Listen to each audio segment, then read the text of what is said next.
In just 38 seconds, Barron Trump threatened to sue Jasmine Crockett on live national television after she linked his mother's immigration to a set of allegedly fake government documents. His voice trembled. Her hands stayed calm. And for a moment, the entire room forgot how to breathe. What was in that file that made the son of a president lash out while the truth stood perfectly still? The red tally light blinked once and locked on. Room 1100 of the Rayburn House office building transformed in an instant. What had been a routine oversight hearing suddenly became a national spectacle.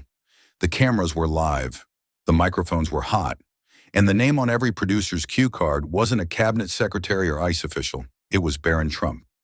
Jasmine Crockett leaned forward into her mic, composed, deliberate. Her navy blazer was sharp as steel, her voice measured. But beneath the surface, something was humming. The hearing was officially titled Immigration Equity and the Abuse of Federal Channels for Elite Benefit. But everyone in that room knew what it was really about: the silent pipeline between power and privilege, and how easily it erases the rules meant for everyone else. She opened with facts: dry, legal, precise. Between 1995 and 2005, over 127 EB-1 visas meant for individuals of extraordinary ability were granted to applicants with minimal professional credentials. 39 of those were tied to private entities with political ties. She paused. No names. Not yet. Let them wonder. Then the door opened. The room turned as one. Tall, poised, press-polished. Barron Trump walked in without flinching, flanked by two attorneys and a media strategist trailing 2 steps behind. He was not on the witness list. He had not submitted written remarks, but he took a seat at the table like he owned it and looked Jasmine Crockett in the eye like he expected her to flinch. She didn't. Instead, she nodded once to no one in particular and said, "We now recognize an unscheduled party wishing to make a statement defending former First Lady Melania Trump's immigration history. The chair will allow 2 minutes." The air snapped tight. Somewhere, a CNN producer whispered, "We just hit 2.6 million viewers." Jasmine's gaze didn't waver, because this wasn't just a boy defending his mother. This was the Trump name walking into Congress uninvited, daring the rules to apply. What happens when power walks in wearing a last name and thinks it's earned immunity? Barron Trump adjusted the mic like he'd done it 100 times before. Cameras tightened in. His posture was polished, rehearsed, every inch the son of a media dynasty. Then, without blinking, he began to read. "No one in my family broke the law. We followed every process, every step. And I won't let a low-level congresswoman rewrite our story for headlines." A murmur rolled through the chamber like distant thunder. Behind him, one of his lawyers smirked. The second scribbled something fast in a yellow legal pad. Jasmine didn't react. No flinch, no breath, just silence. Then she spoke. "Madam Chair," Jasmine said calmly, her voice cutting through the air like a scalpel. "I'd like to introduce a sealed document into the record." She reached down, not hurried, not hesitant, and slid a red-labeled file onto the table. Dated 1996, from the Immigration and Naturalization Service. The room didn't gasp. It held its breath. A ripple of discomfort passed behind the dais. Aide after aide leaned into whispers. Phones buzzed under the table. One reporter dropped her pen. Barron leaned forward. His smirk had vanished. "What is that?" he asked, his tone lower, sharper now. Jasmine didn't look at him. She looked straight ahead. "It's a file I was told didn't exist." Behind her, a congressman mouthed something off mic. "Is she insane?" Barron narrowed his eyes. "You're bluffing." Jasmine turned finally and met his gaze. Her voice didn't rise. It didn't need to. "You said no one rewrote your story," she said. "But what if the first draft was a lie?" The air snapped. A bottle cap clicked open in the press box. Somewhere on Twitter, the clip already had 600,000 views. Barron's lawyer leaned in, whispering fast. Jasmine's hand hovered over the seal. Red tape, a date stamp, one line of handwriting barely visible in the camera's frame. Every camera zoomed closer, because she was about to unseal something that had stayed buried for 27 years. And the only question left hanging in that electric silence was it courage or suicide unsealing a file that could destroy the Trump dynasty? He snapped. "She doesn't belong here."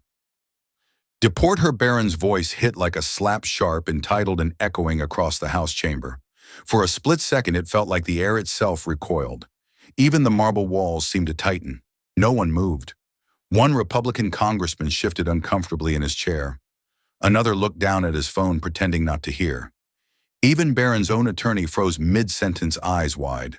The words had been said, and they couldn't be taken back. Jasmine didn't flinch, didn't glance at the cameras or the audience, or even Barron. Her hands moved slowly, deliberately closing the red-sealed file in front of her without saying a word. One soft click, and that was it. She didn't speak because she didn't have to. The entire room already knew. That silence didn't mean surrender. It meant judgment. It meant restraint sharper than any outburst. Reporters in the press gallery stared at one another in disbelief. One whispered, "Did he just say that on live TV?" Hashtags lit up in real time. Deport her. Then immediately she didn't flinch. A CNN anchor muttered off mic, "We just witnessed a generational shift." Barron sat stiff in his seat, jaw tight, nostrils flaring. He looked like a man who just realized he'd gone too far, but didn't know how to walk it back. His confidence was still there, but the mask had slipped. And Jasmine. She stared straight ahead, eyes calm, spine unshaken. Her silence roared louder than any rebuttal. It said everything without saying a thing. Because sometimes power screams, and sometimes real strength just watches it crumble. When silence is louder than rage, what comes next? It took less than 4 hours for the firestorm to start.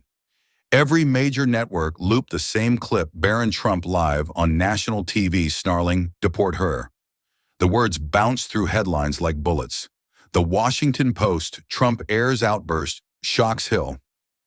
Fox News, "Barron defends mother from radical attack." MSNBC, "Echoes of tyranny in congressional hearing." Online it was worse. Conservative pundits rallied to his side. He's young, they said. He was protecting his family. Some called Jasmine aggressive, disrespectful, un-American.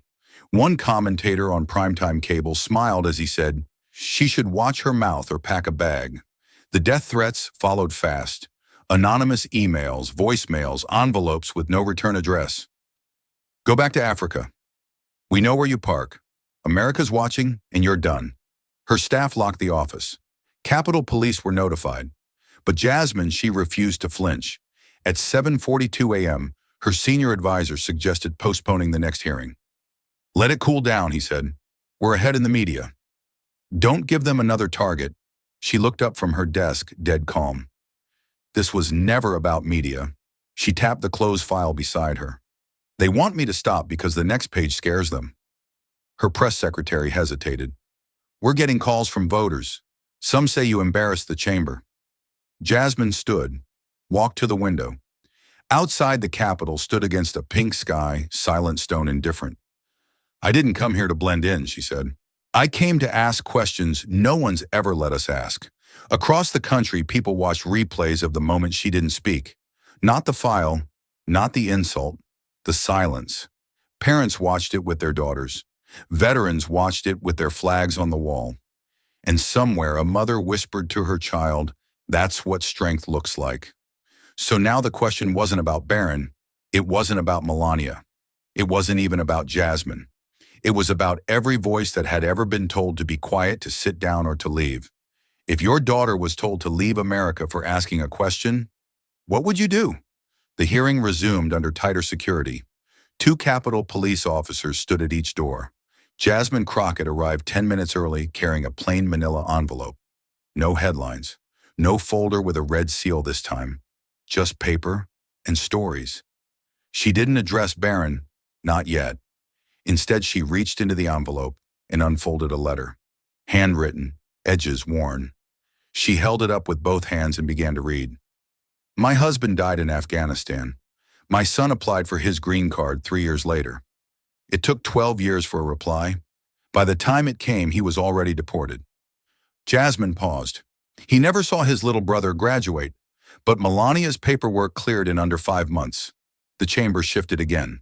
Not explosive, just heavy, like something sacred had been violated, and nobody wanted to be the first to admit it. She pulled out a second letter. Typed, clinical, waited 15 years. Lawyer ran off with our money. No appeal. My wife died without ever getting her green card. Please don't let my daughter's file end up in a shredder like her mother's dream. Then came the third, handwritten in blue ink, carefully folded, a tremble in the loops of every G. My son was deported. Hers stayed in a penthouse. The silence this time wasn't political, it was human. Even those who had once rolled their eyes now looked down. Jasmine's voice softened, but it didn't shake. My mother used to clean floors in downtown Dallas. On nights she couldn't afford a sitter, I slept on break room couches. I remember her wiping fingerprints off windows while someone else's child screamed into a cell phone in French. She looked up. And I remember the day my father cried because my cousin was sent back to Haiti. No lawyer, no hearing, just gone. Barron didn't speak. He didn't move. The weight of those letters had shifted the ground beneath his name. Jasmine folded the last letter slowly, deliberately. This isn't about Melania, she said. This is about what money lets you skip and what skin makes you wait. She placed the envelope down, quiet, steady. What if justice isn't broken, just only accessible to the wealthy C-SPAN, replayed the clip every hour on the hour. Barron Trump's voice, sharp and cold, deport her. But it wasn't his face that America remembered. It was hers. Jasmine Crockett, still calm, unshaken. No outrage, no reply. Just silence that cut sharper than any insult. By noon, the image had gone viral. Her folded hands, her steady eyes. 1,000 edits, remixes, side-by-side clips. TikTok teens, Vietnam vets, immigration lawyers, everyone shared it. This is what grace looks like under fire. The next morning, she stood at the pulpit of New Hope Baptist Church. No cameras were invited. They came anyway. The church was full. Wooden pews creaked as people stood shoulder to shoulder, some in suits, some in scrubs, all watching the woman who'd just become a symbol. Jasmine took the mic with no notes, no podium, just presence. I didn't come to scream, she said. I didn't come to shame. I came to ask a question and they told me to leave the country for it. She looked out across the sea of faces, mothers, teachers, veterans with medals on their chest. I won't be erased by entitlement. I won't be bullied into silence because I wasn't born into a name. The crowd erupted. Some clapped, some wept, some just nodded, holding on to every word like a lifeline. Outside across the street, someone held a cardboard sign that read, "She didn't yell. She just stood." And somewhere in homes across the country, people who had never cared about hearings, about politics, about green cards leaned in. Because now it wasn't about paperwork. It was about power and the woman who dared to speak against it. Can a single voice still bend the arc of a nation toward justice? The doors opened without a word, but the ripple they created swallowed the entire chamber. Phones paused mid-scroll. Pens froze in midair. Even the murmur from the back row dissolved like smoke. Jasmine Crockett stood at the committee bench, posture, firm voice, low and composed. "Madam Chair," she said, not looking at Barron, "the committee will now hear testimony from a surprise witness, retired immigration official, Linda Chavez." She entered without theatrics. No designer suit, no entourage. Just a navy skirt suit, thick glasses, and a worn leather folder tucked under one arm. Her heels echoed once, then stopped. Every member of that chamber, Republican and Democrat, leaned forward just slightly. They didn't know what was coming, but something in the air warned them it wouldn't be forgettable. Linda took the oath with zero hesitation. Her voice didn't tremble. Her hands didn't shake. "I served as deputy director in the EB-1 visa processing unit from 1993 through 1999, she began. "During my tenure, I reviewed thousands of applications." Then she looked straight at Barron Trump. One of them was Melania. The name cracked the air like a fault line. Cameras zoomed in, searching for a reaction. Barron didn't blink, but his fingers clenched the edge of his chair. Jasmine stayed still, watching, listening, waiting. Linda continued. The application didn't meet threshold criteria. No patents, no publications, no national awards, certainly no extraordinary ability. She opened the folder slowly and pulled out a single page, yellowed with age, marked Internal Memo EB-1 Processing, 1996. She read it aloud, clear and unblinking. Political directive. Expedite immediately. Trump organization involved. Someone in the audience gasped. A murmur broke out near the Republican bench. A staffer dropped a pen and didn't bother to pick it up. Barron's legal team huddled suddenly, whispering like firefighters behind a spreading blaze. But Linda didn't stop. I flagged the application, twice. Both times I was told it came from high above. Expedite or reassign, they told me. Her voice hardened. That's not immigration law. That's influence laundering.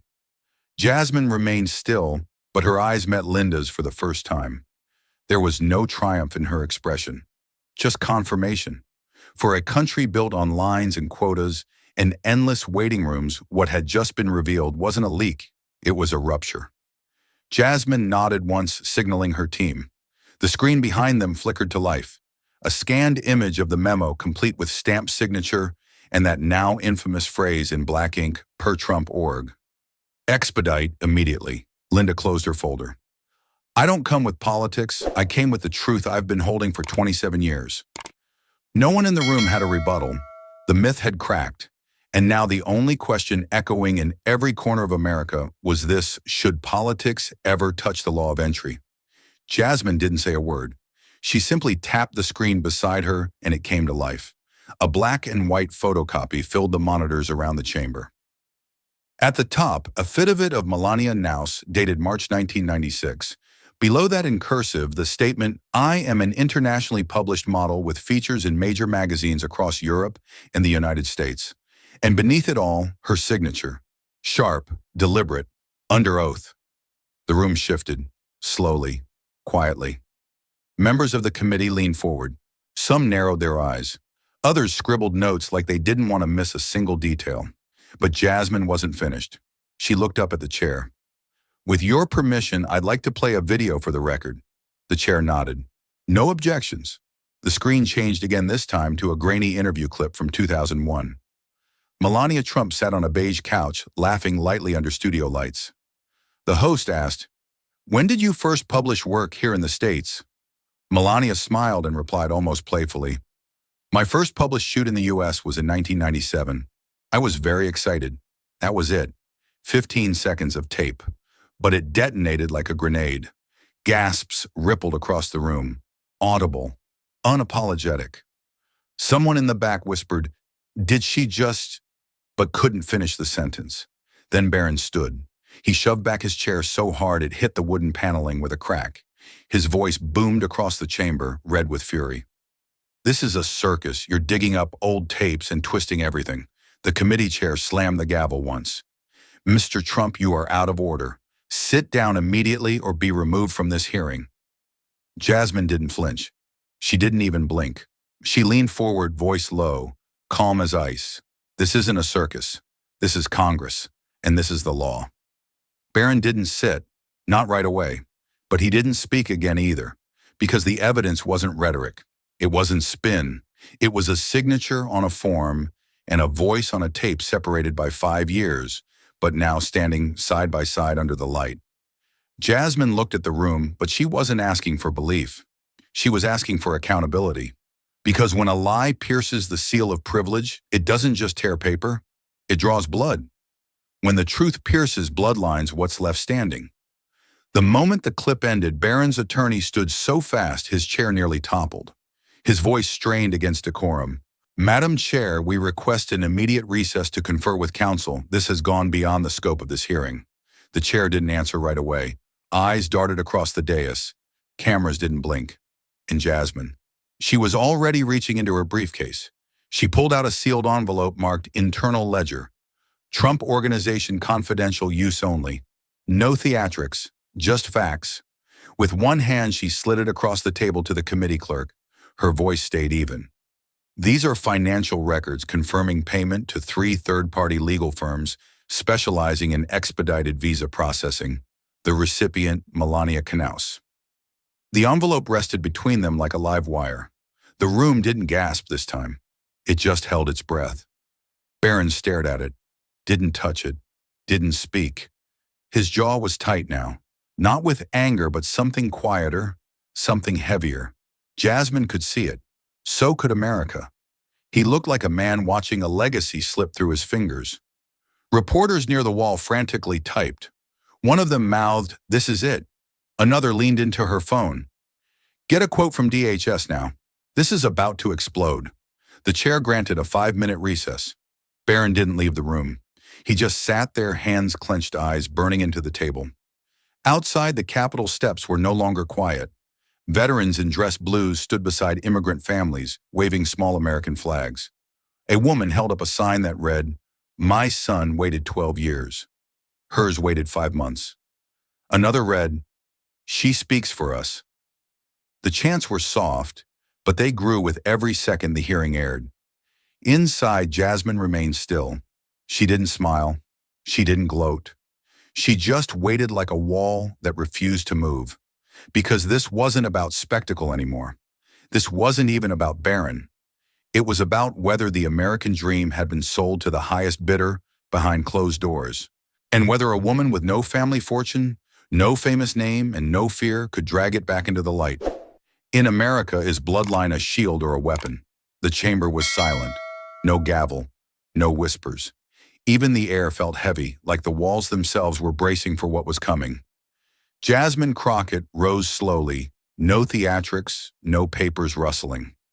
Just a woman standing unshaken, unapologetic. She didn't wait for permission. Her voice, when it came, was clear and sharp, slicing through the tension like a scalpel. "When you say deport me," she said, eyes locked on Barron, "what you really mean is, don't question me." She paused just long enough for the words to sting. "Don't question your advantage. Don't question how this country bent for you while breaking the rest of us." She reached into her folder and pulled out something small and worn. Not a document, not evidence, just a faded pocket constitution creased at the spine. She held it up not to grandstand but to remind. "This paper protects me," she said softly. "Not my skin, not my family name, just this and the courage to use it." The room didn't breathe. Barron's lips parted as if to interrupt, but he stopped himself. The chair didn't move. No one did. Jasmine let the moment stretch her silence, deliberate, letting the weight of what she held in her hand say more than her voice ever could. She continued, quieter now, but firmer. "I don't come from legacy. I come from long nights, second jobs, and prayers whispered between shifts. I come from people who paid taxes, served in wars, but still got asked for proof they belonged." Her eyes swept the room, not angry, not pleading, just unflinching. And maybe that's the problem. We've mistaken silence for submission. But silence is not consent, and today silence ends. Someone in the gallery stood. Then another. The press didn't speak, but their cameras trembled. This wasn't politics anymore. It was memory. It was inheritance. It was reckoning in real time. And Jasmine, still holding the Constitution in one hand, stepped back from the mic. Her voice dropped to a whisper, almost lost in the stillness. "Isn't that the American promise we all forgot?" The door clicked shut behind her. Jasmine Crockett didn't look back. No aides at her side, no cameras in her face, just the long marble corridor echoing beneath her heels. She walked out of the chamber alone, but America followed. Within an hour, "We Stand with Jasmine" was the #1 trending tag on every platform. Celebrities reposted the clip. Veterans stitched her speech over folded flags. A former judge called it the most disciplined moment of civic courage I've seen in 2 decades. By nightfall, the hearing had 8.2 million views and counting. Cable news split down the center. Some conservative hosts doubled down, calling her dangerous, divisive, ungrateful. But others broke ranks. One Republican senator tweeted, "What happened today wasn't strength, it was inherited fear dressed in arrogance." His replies exploded. Thousands called it the first honest statement from his office in years. Jasmine never responded. She didn't need to. That single moment, her hand on the Constitution, her voice still and unshaken, had ricocheted across dinner tables, classrooms, factory floors. A woman in Detroit posted, "I didn't know who she was. Now my daughter wants to be her." A retired immigration officer wrote, "We saw this injustice every day, but today someone said it out loud." And yet through all the noise, Jasmine stayed quiet. She returned to her office just before midnight. No press conference, no tweets. Just a single photo posted by a staffer, her desk light on the Constitution open beside a cup of cold tea. It didn't need a caption, because something had shifted. Not just in Washington, but in the people watching it. They'd heard power speak. Then they heard the truth answer. And now the question didn't belong to Congress or cable news or political dynasties. It belonged to us. When truth echoes louder than power, what do we do next? The next day there were no cameras, no suits, no marble floors, just cracked pavement, a rusted swing set, and the hum of cicadas over the rooftops of South Dallas. Jasmine Crockett sat on a faded bench outside the rec center, where her mother used to wait tables on weekends. The same place she once did homework by vending machine light. Around her, 5 little girls from her district leaned in close. One held a plastic folder like it was a microphone. Another wore a blazer 2 sizes too big, borrowed from her aunt just to meet Congresswoman Crockett. One of them, quiet and wide-eyed, asked in a whisper, "Will they try to deport you again?" Jasmine didn't flinch, didn't laugh. She smiled the kind of smile that only comes from surviving something you weren't supposed to. "Maybe," she said, resting a hand on the girl's shoulder. But this time, the whole world's watching. They didn't fully understand it yet, but they felt it. That something had changed. That someone who looked like them, sounded like them, stood and didn't fold when power roared. As the sun dipped behind the buildings, the girls began to run across the cracked basketball court, shouting, laughing free. Jasmine stayed behind for a moment longer. She looked out over the place that built her, the place that raised her to know how to fight without hate, to speak without shouting, to resist without ever leaving her seat. She didn't say anything else. She didn't need to, because the truth had already been spoken. And even if power tried to bury it again, it was too late. It was already moving, already alive. Sometimes justice whispers, but when enough of us listen, it roars. In a country where power is often inherited, but truth must be earned, calm, unwavering courage can shake the foundations more than any shout. Jasmine didn't need a famous name or a raised voice. Just one hand on the Constitution and a question no one dared to ask, and the nation had no choice but to listen. How long has it been since you believed an honest question could still change something? If this story struck a chord, don't just scroll past it. Like, share and subscribe to Hill Insights, where truth doesn't shout, but it never backs down. Tap the bell, because the next voice to speak up could be yours. Was it the silence or the truth that followed? Tell us in the comments, because this time the mic belongs to you. This dramatized story is inspired by real struggles and real people. All characters and dialogue are fictionalized for commentary and education. It is not intended to defame or mislead, but to inspire reflection and civic awareness. Thanks for watching. Truth isn't over. It's just waiting for someone to hear it.